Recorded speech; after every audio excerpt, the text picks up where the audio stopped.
you've tried to figure them out. Now you're back. Let's try it. D and F in thirds. And then this is G and E. The E is flat. A flat and F, two of those. And then back to G and E flat, two of those. And then just a single F. Okay, so D and F with 1 and 3, finger 1 and 3. The E flat and G can be played with 2 and 4, just like before when we did this.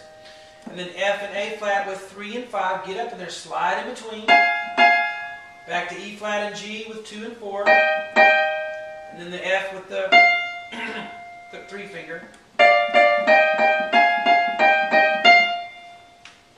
Okay, and then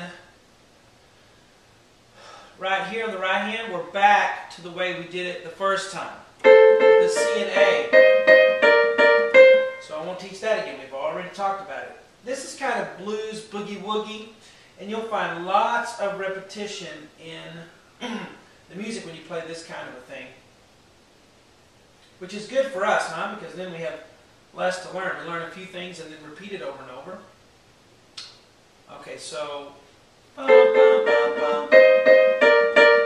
Talked about that. Now look at the left hand. It does change here. It is different at this point. Starting right here. So we have figure out the notes and then come back and then see if you get these.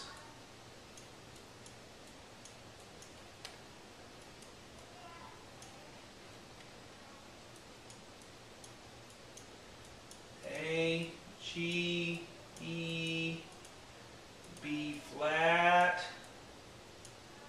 D, F, G,